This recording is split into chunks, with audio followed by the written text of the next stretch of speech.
This week on the Red Sneaker Writers Podcast. Meet other writers, I think, is probably the biggest, like, however you can. All of the other pieces of advice that I would go to, like, find your local critique group, like go to a workshop, go to a convention. It's all about meeting other writers.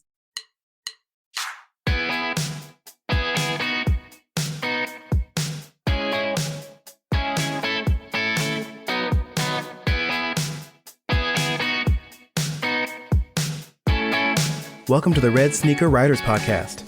News, interviews, and writing tips for people who are serious about having a writing career and want some practical knowledge to help them achieve it. Your host is the nationally best-selling author of more than 50 books, William Bernhardt. Hello, sneakers, and welcome back to the podcast. We're broadcasting this time from a winter wonderland, and chances are you may be snowed in too, wherever you may be right now. How about you? Turning to my sound engineer, Jesse Ulrich. Jesse, are you staying warm?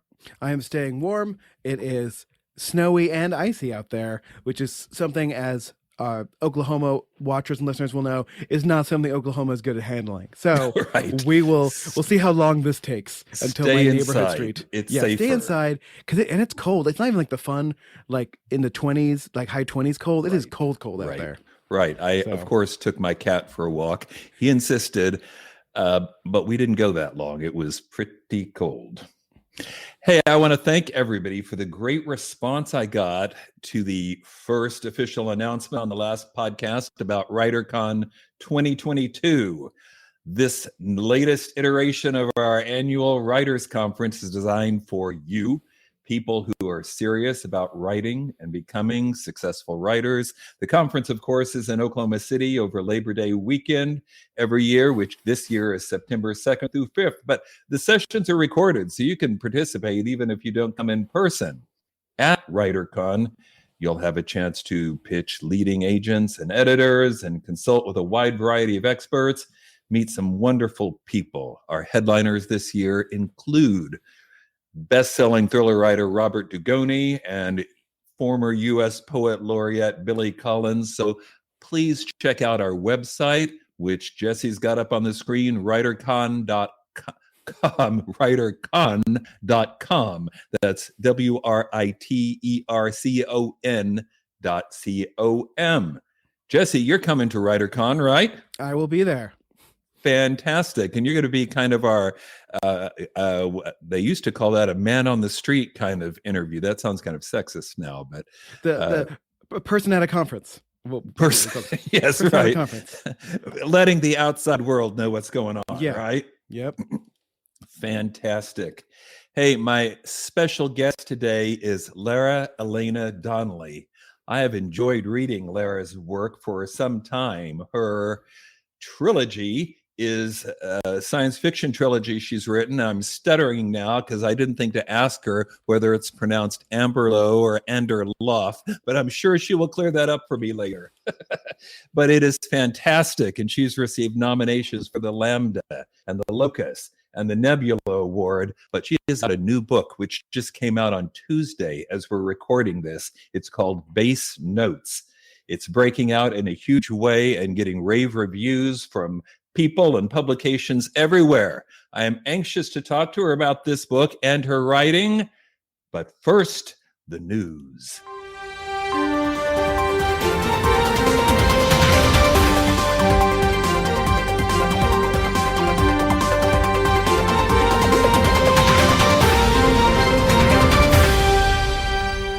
So on previous podcasts, we've talked about some of the year-end reports coming from one source or another, but we haven't talked to any that are coming from literary agents. And I know many of you listening have or would like to have an agent. So I thought we might talk just a minute about the NLA end of the year stats, which Jesse's got up on the screen now. I'll put a link to it in the show notes for those of you listening to the audio podcast. For more than a decade now, NLA, which is the Nelson Literary Agency led by Kristen Nelson, has compiled its yearly stats. And I thought you might be interested in hearing some of these. You can see the top one right there. Number of queries read and responded to by this major agency, but one with only 4 agents working there. How many queries? 13,561. That's in 2021 alone. How many full manuscripts did they request from people? 430. That's kind of a drop off. Number of new clients in LA signed last year? 13. So you see what just happened there? We went from 13,000 queries to 13 people getting agents, which is why, of course, it's difficult to get an agent. Now, of course, this is not the only agency out there, but the point is it's tough to find somebody, and it always has been. And this is probably going to sound really opportunistic, but I just have to point out that this is the importance of writers' conferences like the one I just mentioned that I host, WriterCon. I can speak for my own conference this way. We don't just hire any agents. I travel enough that I know the who's who and who you want. I'd never invite anybody who I wouldn't be very happy to have for my own agent. There are some people out there going to conferences, but not really selling any books or really even taking any clients in many cases. And that's not who we invite to WriterCon. Obviously, you have a leg up when you can meet people in person, and it pays off. In fact, we saw people last year, more than 20 people I counted out were asked for full manuscripts during 2 days of pitching. I know of 6 people who obtained agents at the conference, much less in the aftermath afterwards. So our average is way above the MLA average. Okay, next story, which also has to do with year-end reports. And the burning question, did print book sales go up or down in 2021? Most of you have probably seen one version or another of the AAP report because it's gotten a lot of press. AAP is the Association of American Publishers. They've released their year-end figures, which show overall a 9% growth, but a significant growth in print books, and for that matter, digital audio. But they're saying eBook sales were down by 4.7%. And you may be thinking like me, how can that be? We all read about how eBook sales surged during the lockdown and people tried eBooks for the first time. Granted, major publishers try and push people the other direction by pricing eBooks, sometimes higher than the hardcover edition, but still, does that sound right? Well, here's a second opinion, because in the same week, we got statistics from BPD BookScan. According to BookScan, overall print book sales declined, although there were some categories that showed increases, notably fiction, adult fiction, and particularly romance and fantasy and manga. Those were up, but overall not so much for print books. So Jesse, who do we believe here? I don't understand how we can't get an answer to, did we sell more books last year than the year before? I'm curious how the sort of subscription services count these things now. How, if your ebook is in the whatever the Amazon Kindle thing is called now, right? Does it get counted every time someone opens it? Is it only when they finish it? Is it, we need to come up with a definitive way to count some of this stuff, because people's livelihood depends on it. It'd be nice to know which way it's going. Well, an even larger problem than not counting Amazon's Kindle Unlimited books, of course, would be not counting Amazon at all, or counting the many books published by Amazon, because the AAP, the Association of American Publishers, is a consortium of traditional publishers. So the big 5 are there, and some other major print publishers are there, but Amazon is not. So the one retailer that sells, not only publishes, but also sells more than 50% of all books sold in the United States is not mentioned, which might conceivably skew the statistics, not to mention the numbers on ebooks. Obviously, if print publishers are, like I said, pricing the ebook higher than the hardcover, their ebook sales are going to decrease. But I can tell you, just from looking at my own royalty statements, ebook sales are not decreasing. Are you still reading ebooks? Yeah. I once tried to. I own a Kindle, and I once tried to buy an ebook not on Amazon, and that was a mistake because it would not work with the Kindle. I'm hoping to one day soon switch to a Kobo reader to allow myself access to other online ebook stores. Well, the truth is the industry has changed. Jackie Michard was talking about this last time. She's been around almost as long as I have in this business. And, I understand traditional publishers and bookstores want to stay alive. I hope they do. But this kind of weird pricing, statistical reporting is misleading people. And of course, that's why I bring it up, Red Sneaker Writers, because I know many of you are thinking about publishing or getting ready to publish for the first time. And you need to be able to make intelligent decisions about where you want to go with your career and not have sort of skewed statistics that suggest that there's only one path to publication, right? One of the nice things I think about the current world of publishing is that authors have so many more options than they did once upon a time. There's more than one approach, and you have to figure out which one is right for you, which usually depends upon opportunities and what you're writing and what you want out of your writing career. All right. Well, enough about that. I'm anxious to talk to our guest, right? Our guest today has a new book called Base Notes. That's a perfume world term. We'll get to that in a minute. It's selling spectacularly well, has fabulous reviews. She's a terrific author, Lara Elena Donnelly. Lara, are you with us? Hello. There you are. Fantastic. Yes, hi. Thank you so much. I was looking at that author photo and I look so somber. you have some very serious author photos, at least on Google. I was like, some serious photos. I am glad to see you smiling and laughing in front of your garden. That's much, I like that picture much better. Okay, so let's get right to it. What is it? Amberlough or Amberlough, or how do you pronounce I it? didn't anticipate this question at all when I titled the book. I don't know why. It's Amberlough, like dough, a mnemonic that I have because I published the book and learned of her existence, a YA author named Amber Lowe, whose Twitter handle is Amberlough. And we ended up connecting. I went to Germany. She lives in Germany. We got coffee together. And she said, people always ask her, is it Amberlough or Amberlough? And she said, I always tell them it's low like dough. So it's Amberlough like dough. All right, mystery solved. Yes. Lara, I have a traditional first question because many of our listeners are writers or thinking about writing or aspiring to write. So here's my question.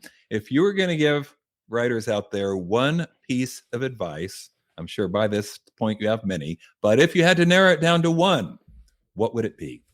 Meet other writers, I think, is probably the biggest, however you can. All of the other pieces of advice that I would go to, find your local critique group, go to a workshop, go to a convention. It's all about meeting other writers because they're ultimately going to be your best readers. They're going to be your best toolkit when you have problems that you need to solve.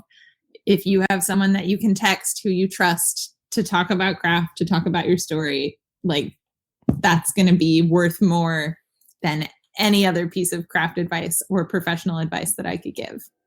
That's a terrific answer. I don't think I've ever had that one before, but I love that and totally agree. Growing up where I did, I don't think, I know I didn't meet any actual published writers until I'd sold 3 books to Random House, and what a world that opened up. I mean, that's part of the reason I host these get-togethers, is because it is so powerful to be with your tribe. You know what I mean? Yeah. I was really lucky because I got to attend a writing workshop as a teenager, the Alpha workshop for science fiction, fantasy, and horror writers. I went when I was 17, and I feel like if I hadn't gone then, it accelerated my writing career by probably 10 years, honestly. Yeah, I don't doubt it at all. All right, let's hear about this new book, Base Notes. Tell us about that. Whoa, tell you about it. Well, start with what's it about? It's about a perfumer, an indie perfumer in New York City named Vic Fowler, who is trying to keep a business afloat, which is hard enough on its own, let alone in New York City, one of the most expensive places you can try to do anything, and is failing. Vic just cannot keep this business out of the red. But luckily has a nifty little side hustle, as many millennials do. And this side hustle revolves around a special type of perfume that Vic has perfected, which allows the wearer to relive any memory that they choose. The catch is, and when I say relive, I mean they get like sunk into it, like it is virtual reality, like they're reliving it. The catch is whoever else is present in that memory has to be used as an ingredient in the perfume. So Vic is effectively doing murder for hire. It's just that the murder is not the important part. The important part is turning the dead body into ingredients for perfume. So Vic is kind of an assassin, kind of a serial killer, and also a perfumer. More seriously, a perfumer than a serial killer or an assassin. That's just like that's a nights and weekends kind of gig. That is a terrific premise. I can see why you are selling books. Hey, I can see that there are people watching this live stream. So let me just say, if any of you have any questions you'd like to ask Lara, just type it into the chat box and we'll make sure that she does. All right. What is the, I alluded before that the term base notes has some meaning. What's it mean in this perfume world? So in perfume, base notes are the very bottom, like the foundation of a perfume. You have your top notes, you have your heart notes or your middle notes, and then you have your base notes. And usually, or in many cases, the base notes are sort of like darker, sometimes grungier, more bodily smell. They're like the heavier, longer lasting scents. So when you think of things like musk or civet or ambergris or like heavier smells tend to be these like the foundation of a perfume. And in the novel, the base notes of these special memory perfumes that Vic is creating tend to be the people.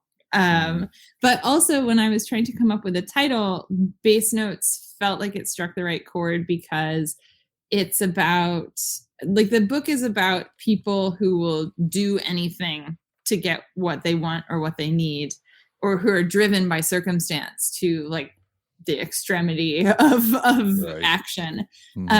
And base notes felt like a reference to like the baser human urges, like that desire for more or the like drive for survival.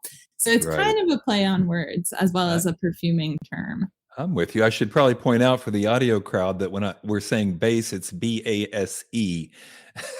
Yeah, it's not potential double meaning. So this is a terrific, so original idea. Where'd the idea come from? It's sort of a mixed bag, as I think many novel ideas are. Way back in the mists of time, by which I mean probably 2014, maybe early 2015, I read this article in The Guardian called My Search for the Great American Perfume by Jude Doyle. Now I'm like, is that what it was called? I'm 95% sure that's what it was called. And it was basically the premise of the article was that there is not yet, or has not been until recently, a perfume or a perfume house in America that is willing to get as dirty as European perfume producers. So there hasn't been someone in America who's willing to do like that sort of funky bodily, like civet, musk, sweat, it smells like unwashed hair kind of scent, which the article posits is like what makes a lot of our favorite perfumes successful. But like many American perfumes, like, oh, Americans don't want to smell like sweat or sex. They want to smell like orange blossoms or laundry detergent. And then I had a couple of months later, I had been asked to submit a story for an anthology themed around the color orange. And I was like, what am I going to do? And I remembered this article, which had gotten me really into perfume. Like I had read it and been like, ooh, I should start wearing perfume. This is so fascinating. And I thought of the orange blossoms and this idea that there was no like dirty American perfume. So I wrote this short story called The Dirty American, which I wrote literally the first week that I had moved to New York City. I wrote this story, which takes place in New York and is about a Midwestern transplant to New York. And so I was sort of working through my feelings about having moved and my like experience of the city that first week that I was there. And I wrote this short story. It was printed in the anthology. It was reprinted in Nightmare magazine. It's still online if you want to go and find it and read it. It's a prequel to the novel, so there are no spoilers or anything. Cool. Hey, Jesse, see if you can find a link for that. We'll put it in the show notes. Yeah. So anyway, I'm sorry. Go ahead. No, it's fine. Please link away. It was reprinted there, and then I got distracted because my debut novel came out, and then I was contracted to write 2 sequels to the debut novel, and I was very busy for several years. Right. And then once I had finished Amnesty, which is the 3rd novel in the Amberlough Dossier trilogy, my agent was like, well, what are you going to work on now? And I had a bunch of ideas. And the least well-formed of all of these ideas, the one that I was like, I have a vague idea. I could tell you kind of what it's about. Here's like a 1-sentence pitch, was that I had been thinking, because I'd been living in New York for, a few more years. I was a little more acclimated. I had some more opinions about what it was like to be a broke artist living in the city. I was like, I think I could turn this short story into a novel, if that would be interesting. And of course, the idea that I had the least idea how to turn into a book was the one that my agent and my editor were like, yeah, absolutely, you should do that one. So I turned it into a book. That's the one that worked. Fantastic. And Jesse has, of course, found the link, and there it is. And I'll put it in the show notes for the audio podcast. Hey, we've got a question from Linda who wants to know about the research you did for this book. I'm guessing you had to do a lot of research about perfume and whatnot. What surprised you the most about that? Tell us about the research, and then tell us what surprised you most. Oh, man. Okay, so I did so much research, and I've just realized I really need to have like a written list of all of the things that I read, because I keep blanking whenever people ask me on like live stream podcasts, sort of things where I have to talk. I immediately forget any of the books I've ever read. Encyclopedic, just pick and choose. So what was actually very helpful was reading a lot of weird internet forums by hobbyists, because Vic does a lot of work at home and a lot of work in a lab, but I have never made perfume. So reading people's experience of like, well, I wanted to make a tincture at home, or like, is it safe to use a still inside? Reading people's experiences with trying to do this stuff at home was really useful. Yeah. I also was so lucky to be able to talk with some indie perfumers in person. Especially I was able to talk to Chris Rusak of Chris Rusak and Carter Weeks Maddox of Chronotope. We were both really, really helpful and very generous with their time and their advice. And also, Daniel, I can't remember his last name. Daniel from Dandy Perfume was also really kind and willing to answer questions.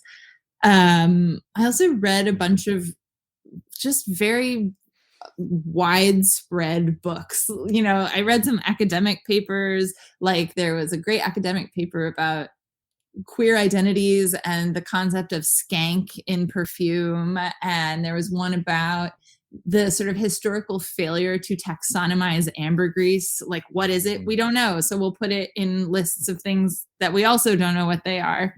But I also read like some really great books, like The Emperor of Scent, which is a sort of not exactly a biography, but it's a story about Luca Turin, who's this sort of polymath / perfumer who had a theory about how the human nose and brain interprets scent, like how we are able to do this physically and chemically. just all kinds of stuff, really. And I think it's tricky when you try to break down research because like it's never really clear what you've read that actually becomes useful. I think you just fill your brain with stuff and then it comes out. I get that. So was there anything in particular that surprised you in the research?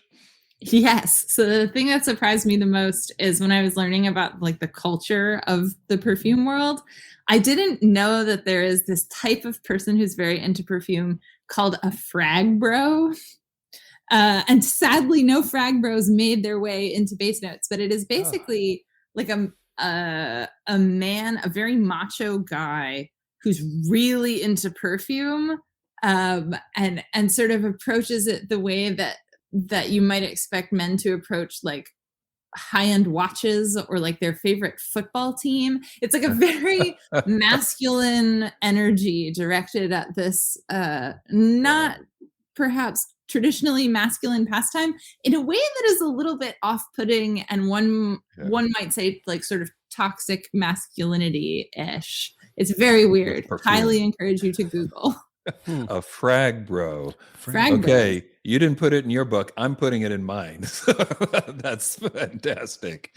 Haven't heard that either. Hey, KJ is asking if you have read The Secret Keeper by Erica, looks like Bauermeister, 2020. Apparently it too is about perfume. Ring any bells? I haven't. No, I've never even heard of it, but I'm definitely going to put it on my library request list, which is 10 miles long. Right. I just have to say, the one definition of frag bro I could find on the internet is actually from Reddit, and the subreddit is called fragrance jerks. So, just thought I would share that because that's pretty funny. That's pretty much what she said. I think apparently there's a YouTube video that goes into more, more information about, but I feel like that covers it. If you want to go on a weird YouTube spiral. Yeah. Yes. That's right. Hey, James is asking, who are your favorite authors? Oh, man. I feel like take the a answer minute. to this Again, doesn't have to be encyclopedic. You didn't know we were going to asking these tough, Washington Post type questions, right? Yeah, these are like the heavy hitting questions. Gosh. Well, I really like John le Carré. I have like not every single one of them, but I have a lot of them. I like Highsmith a lot, Patricia Highsmith. Yeah. Oh no. I'm like, have I ever read a book in my life? Well, think about who are people who are, alive and in the prime of their careers. Whose books do you really get excited when you see a new one has come out or something? Oh, well, we're due for a new Donna Tartt novel. It's been about 10 years since The Goldfinch came out. So wow, I guess you're right. Yeah. And also Hilary Mantel. Mm-hmm. Basically, I like books about people trying to maneuver their way through difficult socio-political and social situations. Mm-hmm. I just finished reading Holly Black's The Cruel Prince, which I know is like several years. I'm several years late on that one, but similarly, definitely about maneuvering through difficult socio-political situations. Oh, this afternoon when I opened up my Kindle and punched the library button, it told me for the first time that I had more than 1,000 books there. And I thought, okay, give it up, delete some. It's not happening. So, I mean, some have been read, but maybe not all. Oh, you know who else? Fonda Lee. I really like Fonda Lee as well. Probably in like 15 minutes, I'll be like, and I just remembered like 10 other authors I really like. So, are you saying, I don't think I know this name. Are you saying Vonda or Fonda or? Fonda with an F. Okay. She wrote the Greenbone Saga, which is a sort of like, it's set in a fantasy world, but it's very 1930s sort of like Hong Kong gangster, like it's a bit like Godfather-y. There are like gang wars going on, and there are people who have magic that's fueled by wearing jade jewelry.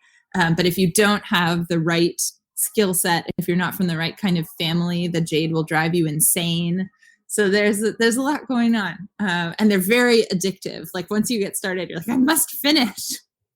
That sounds great. Yeah. Well, getting back to base notes for just a second, Vic Fowler, the character you mentioned, does not easily fit into easily characterized gender norms. He's not referred to by the traditional personal pronouns. What's going on there? And I mean, this is a thing I think many writers have struggled with in recent years. What was your approach to this? I think it's very funny that in phrasing this question, you said, Vic Fowler, he doesn't fit into traditional. I was trying so hard. No, it's totally right here. It's very interesting to me to see when people realize, and sometimes they don't realize, right? Mm-hmm. They'll read the whole book and then they'll use a pronoun for Vic. And I've seen people using any number of different ones.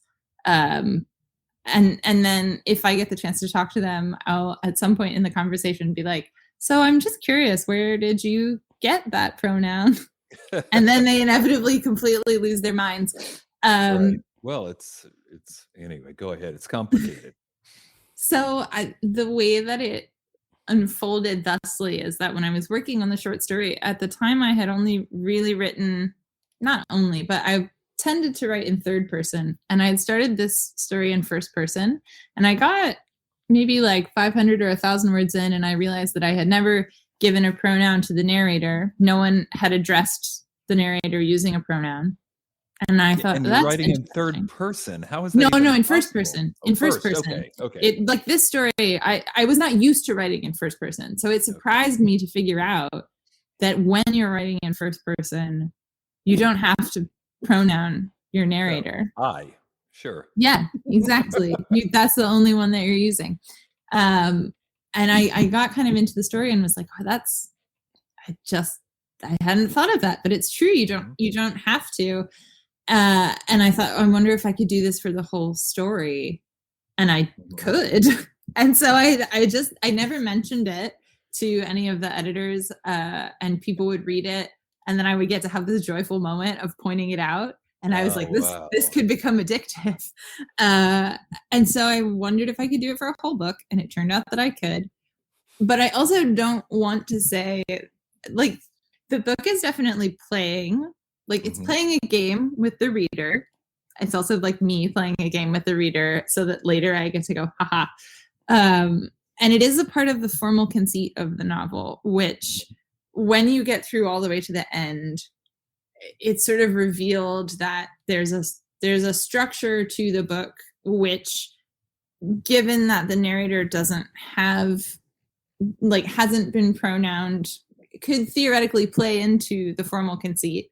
But also, a careful reader may notice like moments where the text sort of refers to or brushes up against Vic's gender identity. But I think Vic is it's not something that Vic is interested in talking to the reader about. And since Vic is the narrator, you're only going to get what Vic wants to tell you. And if Vic doesn't want to tell you something, you're not going to get it. So I think you have to sort of read in between the lines or not. Like, if you choose not to read in between the lines, that's also your reading experience. But it was a really interesting thing to kind of grapple with while writing the book. And it has been very interesting to see people leaving reviews with all kinds of pronouns on them.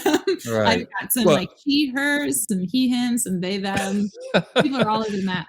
To be fair, maybe it's just people my age, but we normally think of the name Vic, as being male, Vic Maro or Victor Mature or Victor Buono, or I suppose it could be short for Victoria, or as you're saying, it might not be a traditional gender assignment at all. Did you think about using a name that's a little bit more, not traditionally assigned one way or the other?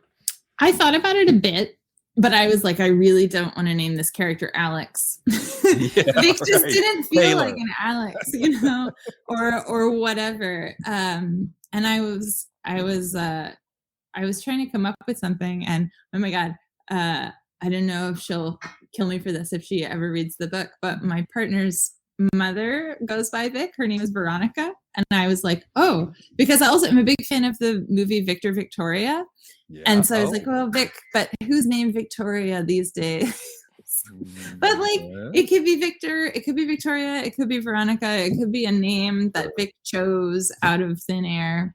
If there were somebody named Veronica these days, I could see her going by Vic. So you're right. Yeah. And Vic's landlady uses Vicky also at one point as like a pet name, which I think is interesting that very few people like pick out as being like, what would you call a Victor Vicky?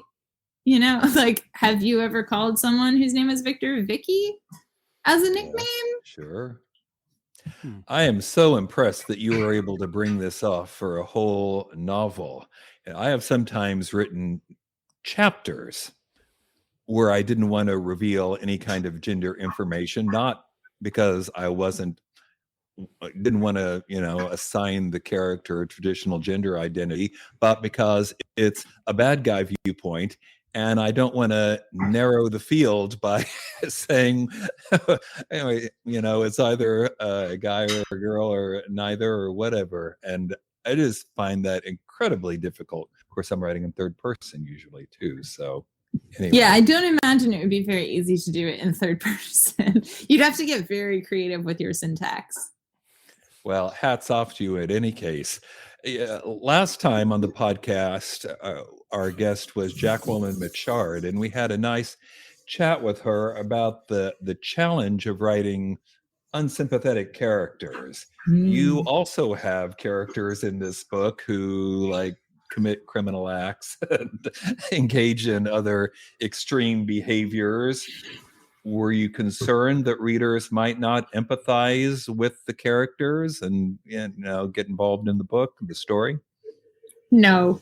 No. Good for mostly probably because I read a lot of books with horrible people. You were like, what books do you like? And I said, I like Highsmith.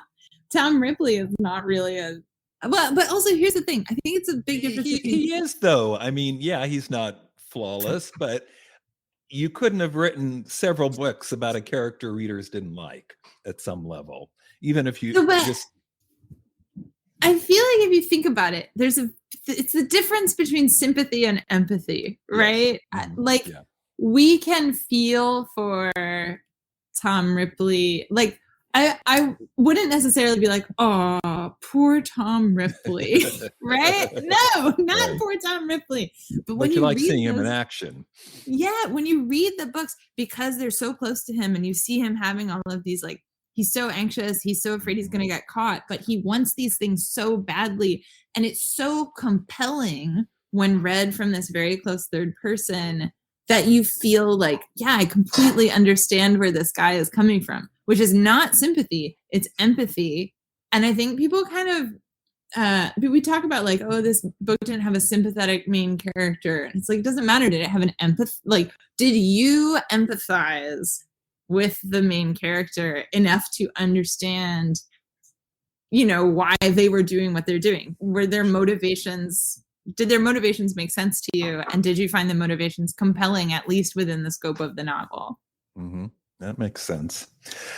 This book is also concerned, or at least I think it's concerned with art and artists and the act of creation art.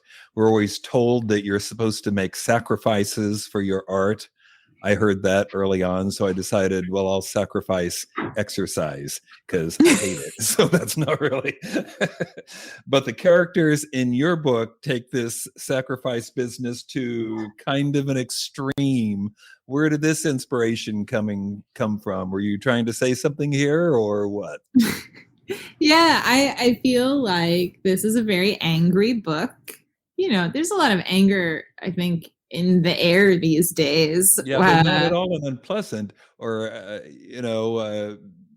like you've sat there listening to people shout at each other for 10 hours or whatever. But anyway, go ahead. So it's an angry book, you say. It's angry. It's angry in its marrow. It's not like you're going to open it and someone is just like shouting a polemic at you. I've been thinking about it because a lot of people have asked this question, like about the book and how it deals with art and sacrificing for your art. And I think that Vic, the main character and serial killer, is sort of a metaphor about sacrificing for your art. Like none of us are out, I hope none of us are out here murdering people to try to get by and like have enough income to pursue our passions. So like Vic is kind of the metaphor about being willing to do anything to pursue your passion. But I think Jane, who is the love interest, Jane is much more like the reality of sacrifice. And she hasn't sacrificed for her art. She has sacrificed her art to get by. Like she used to be a photographer and she gave it up. And now she's working as a bartender to put herself through like a 2-year program to become a radiology tech, because she's just gotten to a point where she's like, it's not worth it to the sacrifices I made for my art were not worth it. The art never paid off for me. And the reason the art never paid off for me is not because I was not a good artist. It's because the deck was stacked against me. I didn't have generational wealth. I didn't want to do the whole networking, butt kissing, like schmoozing stuff. I just wanted my art to speak for itself. And when it didn't, I became disillusioned and I just decided to give it up and go to technical school. And so I think like if Vic is the metaphor of like the artist sacrificing everything and like, you know, cutting throats and burning it all down to pursue this one pure passion, like Jane is sort of the reality of what I think people really feel and do, or are more likely to feel and do than, and Vic is kind of the wish fulfillment. I mean, I don't really wish to be going out there and murdering people, but you know, there's something so satisfying. I think that's probably what draws Jane to Vic, is like, oh, Vic made the opposite choice, and there's something in her that wants it, right? Fabulous. What's your writing process look like? Do you write every day? Do you get up early, or are you a night owl, or how's it go for you? Right now, my writing process looks like lying face down on the floor because I'm in that sort of weird no man's land between projects. You just had a new book come out. I did. But, you know, because publishing is on such a weird timeline, like the book was done months ago. Right. And so now I'm like, I feel like I should be doing something. But what I'm doing is doing book promo for the book that I finished months ago. But when I have like an active project, especially when I'm on deadline, I tend to write at the same time every day, which is usually 8 p.m. till around 11. I'll like finish up my day job because I have a day job because I made sacrifices. And I like health insurance. So I'll finish up my day job. Sometimes I will cook dinner. My wonderful partner is cooking dinner tonight. So thank you, Elliot. Sweet. Sometimes I will make dinner. Sometimes he'll make dinner while I do something completely non-writing related. But I feel like it's important to have a little bit of a break between day job and night job. And then I'll write from like 8 to 11. Sometimes I'll work on the weekends. I haven't been working on the weekends lately because, as I said, I am in a slump. But I'm sure as soon as I hear back from my agent about my next couple of chapters that I sent her, and she's like, if she's like, yes, these are great, keep going. When will you have it done? Then I'll have to set myself a deadline and actually ever finish it. I bet that's what you hear. Not in a slump. You're just living in the moment. And the moment now is that you've got a new big book from a major publisher. So enjoy it, right? Yeah, I'm trying to rest on my laurels briefly, except you know that's not possible. Like, I feel that. Do you have the thing where you like when you sit down and you're like, now I'm going to relax, and your brain just goes like, come on, you're supposed to be producing. Come on, produce something.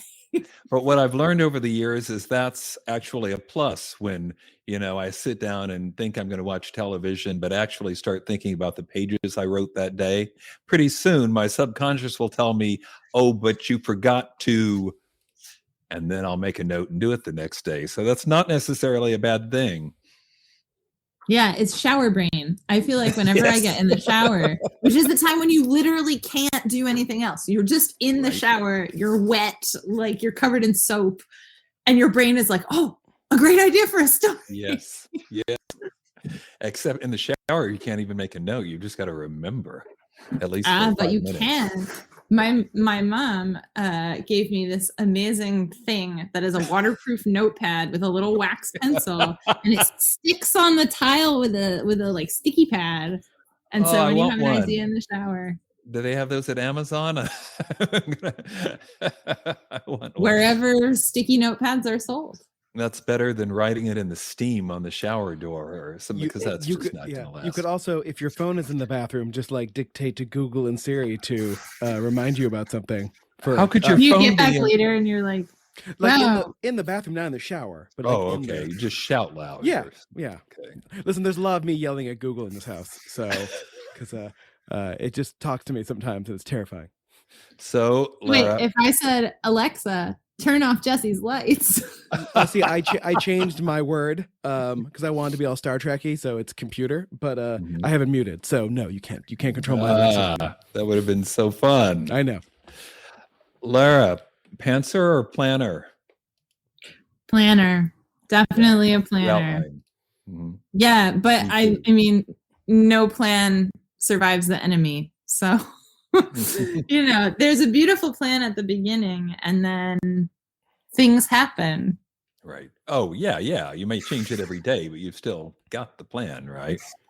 Yeah. And I actually don't even really understand how people can, people are like, turn off your internet so that you don't get distracted while you're writing. And if you need to research something, just put brackets that say like research later and come back to it.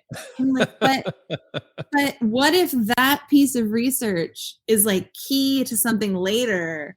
I want everything as I'm going to be about as finalized as I can get it, so that I don't ever get into the situation where I don't have something that I need because I haven't written it yet. Like I want to know everything that came before so that I'm building my little, it's more like dominoes, right? I'm putting my little dominoes in the right order. Right. I don't want to leave out like a huge chunk of dominoes because I was like, I'll do that in the second draft. Like, no. Right. How do you develop your characters? Do you have a process? Does that come out in the first draft, or do you think about it in advance? You don't have to name any names, but do they spring from people you know? What's your process there? My characters are almost always sort of where the story comes from. Right. I don't want to say they're always the first thing that I think of. They're not always like the germ of the idea, but I have a really hard time even moving on a story if I don't know who it's about or who's making it happen. And they tend to sort of live in my head in a way where like when I'm going around the world experiencing it as myself, I'm also kind of experiencing it as my characters, which is really useful when you're like, well, what do what do they think about this situation? What do they think about that situation? And because, they've been beside you that whole time, experiencing the world with you and having their own opinions about it, which sounds a little bit creepy, but no, not creepy. No. Well, I mean, there are a whole bunch of other people living in my head with me. That's being a writer, though, isn't it? That's who you're talking to in the shower. Yeah. I never shower alone. that should be. Yeah, that sounds creepy. No, I was saying that should be the tagline to sell our next book. Oh, yeah. Whatever. Yeah. Never shower alone. I will let Linda ask the last question. She wants to know, you touched on this a little bit, but what are you working on next? So there's nothing set in stone. I have not signed any contracts. But like I said, I have sent some chapters to my agent for the next book to see what she thinks of them. I don't know if any of your listeners or you guys are familiar with the old Scottish ballad Tam Lin, which is about, I'm seeing quirked eyebrows. So it is about... that kind of rings a bell, but go ahead. bold young lady named Janet encounters a handsome knight in the forest and falls deeply in love with him and, does what happens when you fall deeply in love with someone, gets pregnant. This is a problem because it's old-timey Scotland, and her dad is like, where's the father of your child? And she's like, well, the problem is that he was kidnapped by the fairies and they're going to sacrifice him to Satan because they have a deal with the devil. And every 7 years they have to sacrifice somebody. And this year it's going to be the guy who got me pregnant. So that's a problem. And she has to go and rescue him from the fairies, which she does by holding him fast while he turns into various things like a bear and a snake and a burning brand.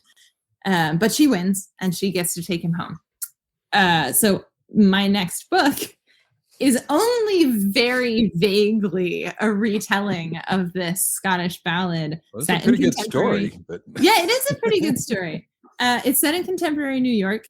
The Fairy Court is a multinational media consulting firm. Your average toxic job that is willing to sacrifice its workers to Satan or, capitalism. And our hero Sophie has to save her best friend Chris from that horrible fate. Well, you need to come back when that one comes out, all right? I would love nothing more. I want to talk about the Fairy Court and whatnot. We need, for that matter, we need to get you out to WriterCon sometime. I've never been to Oklahoma City. What? I would love to visit. I know. Is it that surprising that someone from New York has not been to Oklahoma City? It's not I'm from Ohio. I'm not from New York. I'm from Ohio. Yeah, from the other O state. So. The other O state. I think that would be great. Yeah. Lara, thanks so much for being on the podcast. Thank you for having me. This was delightful. I had a great time. Bye-bye. All right, everyone. Like I said, the annual Writers Conference, WriterCon, has it's posted its updated webpage on our cool new site, writercon.com. We got authors and agents and editors and book marketers and author assistants. We'll have over 70 sessions and many chances for you to do exactly what Lara just told us was the most important thing for writers: meeting other writers, networking, and getting the connections and knowledge that you need to build your writing career. And right now, you can take advantage of the early bird prices, which won't be there forever. So please visit the website and think about registering for this year's conference. Until next time, hey, keep writing, sneakers. And remember, you cannot fail if you refuse to quit. See you next time.